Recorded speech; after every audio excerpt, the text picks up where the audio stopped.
The social media landscape is designed to show you things that you will engage with. And it prioritizes things that make people angry over things that people find spark joy.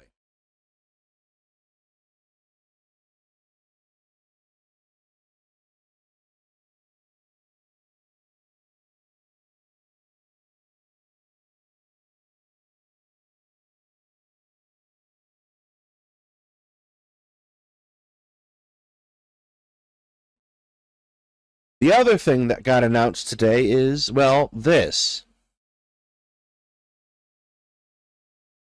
Whoop. Yep, too small. Still too big. Two Russia Today employees indicted for covertly funding and directing U.S. company that published thousands of videos in furtherance of Russian interests.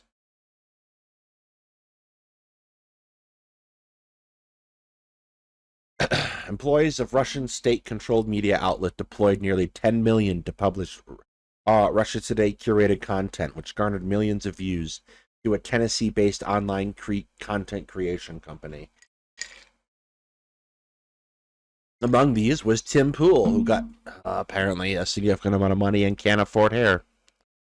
An indictment charging Russian nationals Konstantin Kalishnikov, 31, also known as Kostya, and Elena, I'm not even going to try to pronounce that, 27, also known as Elena, with conspiracy to violate the Foreign Agents Registration Act and conspiracy to commit money laundering, was unsealed today in the Southern District of New York. Kalishnikov and A are at large. The Justice Department has charged two employees of RT, a Russian state-controlled media outlet, in a $10 million scheme to create and distribute content to U.S. audience with hidden Russian government messaging, said Merrick Garland. The Justice Department will not tolerate attempts by an authoritarian regime to exploit our country's free exchange of ideas in order to covertly further its own propaganda efforts, and our investigation into this matter remains ongoing. So we have talked about with the commander in the past how Russia works to manipulate social media. The indictment is available online. Here, let me do this. Boop.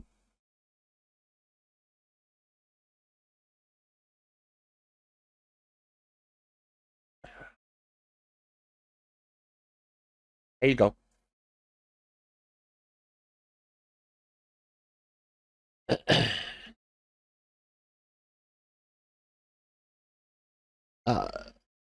The process is something called liminal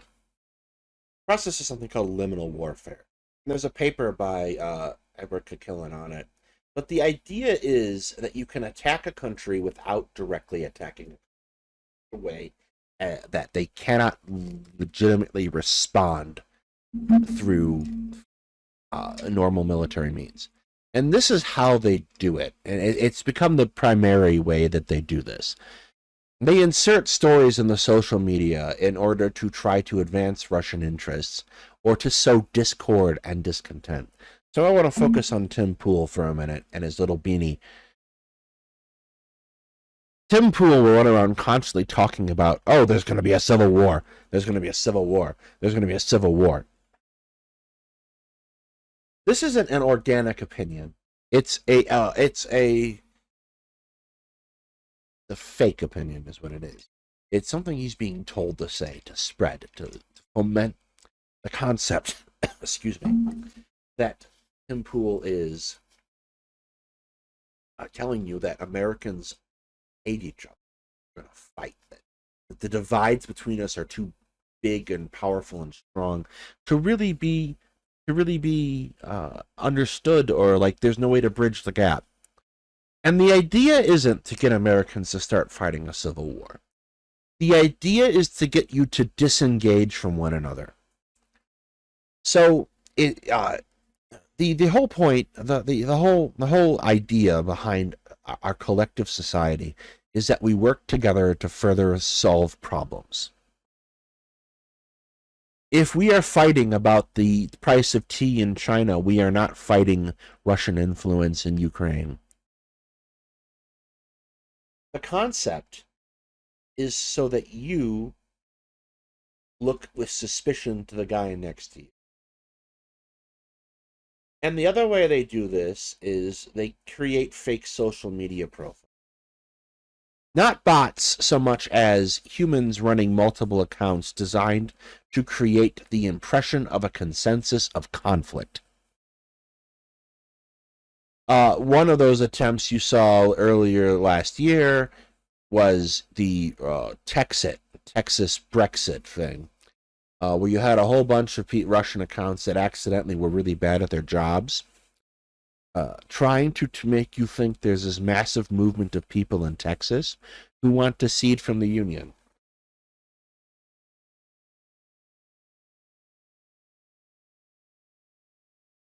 And like one of them put in their tweet, yeah, Texas has a warm water port, a phrase used by no American ever. And that's kind of how they got caught.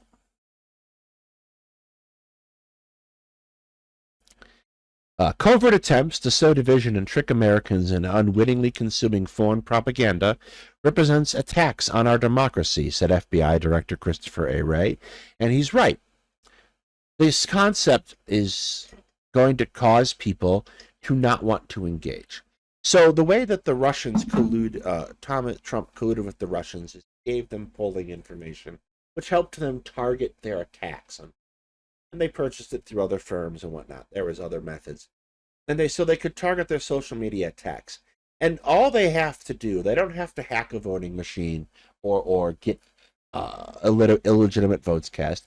All they have to do is get a legitimate voter to not engage with the election and not vote if that voter is a Democrat. And all they have to do is spread enraging things to Republicans that make them want to vote. That's how you can manipulate an election.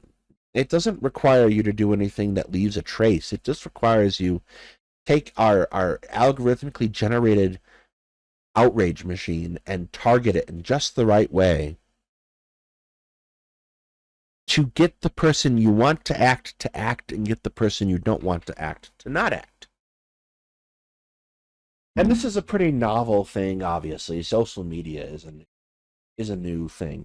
But the concept of exploiting the division between in societies, those inherent divisions, isn't new. It's quite old, as a matter of fact.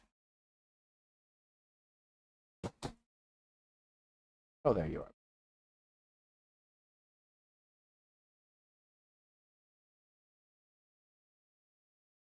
Born and raised in Texas, lived here for all my 27 years. Actually, what else you get as well? We did it this one time, we're special. Oh, yeah, and it didn't go well at that first time, to be perfectly frank.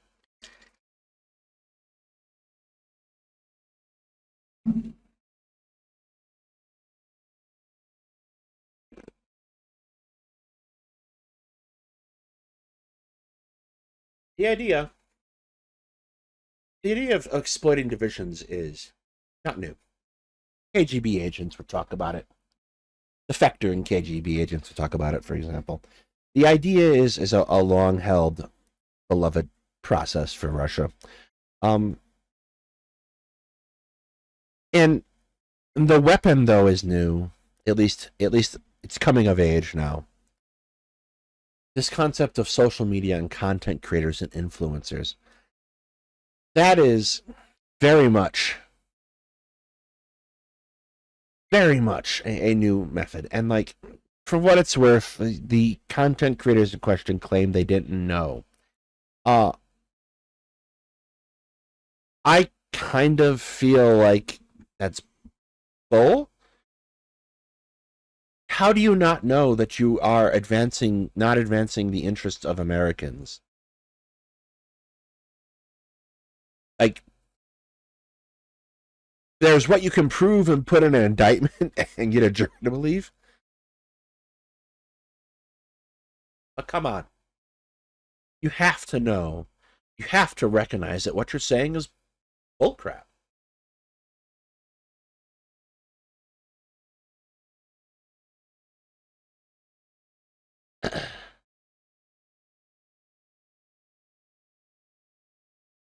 You have to know, like, you can't just go, oh, I get this money to say this specific thing. I wonder who wants me to say that thing. Like, this is why that creators have to put up the paid contents thing on YouTube so that you know that it's paid content. That way you can see and look at and say, oh, this section here is for on behalf of someone and represents an ad.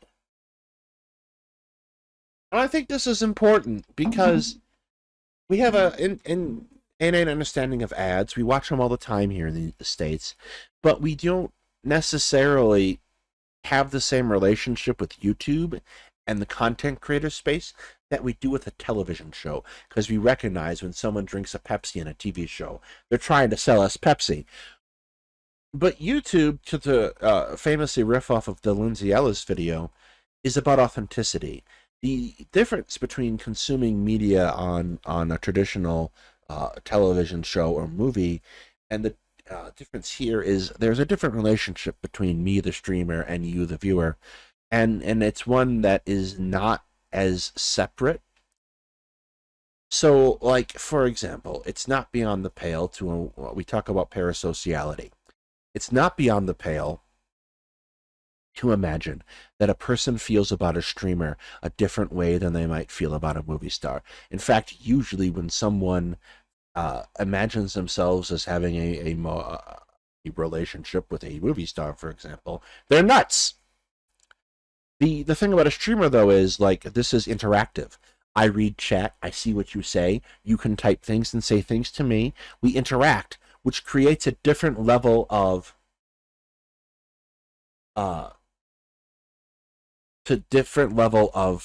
like interaction, right?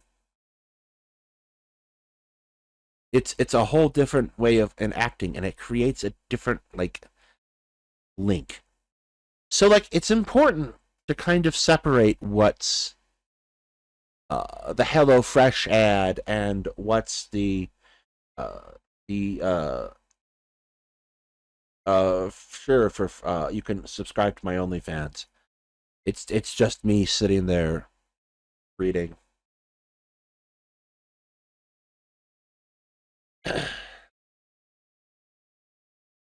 It's important to make a line of separation between what's paid advertisement and space.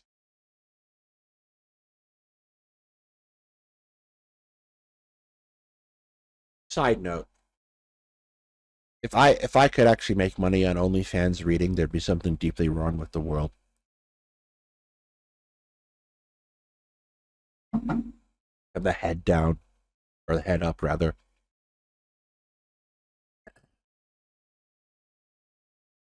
But this highlights something, I think. I like to talk about engaging with media critically. And this is going to kind of segue into our next bit, too. I'm not going to go forever tonight. The social media landscape is designed to show you things that you will engage with. And it prioritizes things that make people angry over things that people find spark joy. Like, I keep trying to get my Twitter feed to stop showing me like genocidal Zionists, and it's not working well.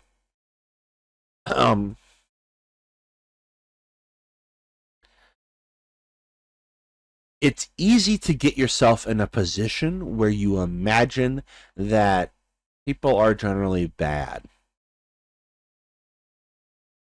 But everywhere I go where I talk to, like, make a casual conversation with people, and they ask you, well, what do you do in your spare time? And I have a lot of it because I'm disabled, right? Like, oh yeah, I run a small YouTube channel about history and politics. Like, oh, that's so cool. They want to talk about it. Like, people want to interact and they want to connect.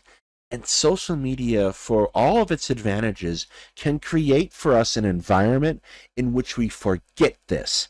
And we forget that there are people who out there who will genuinely value that thing you do, who and through that your identity and you.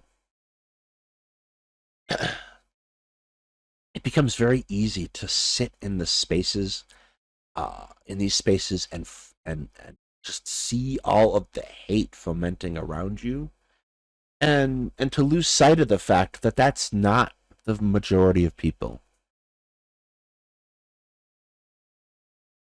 I fell victim to that over the last couple of weeks. That's why I haven't streamed as much. I kind of lost my ability to separate uh, the fiction of social media from the reality of people, and it was weighing on my mind. I was having a really hard time with it because all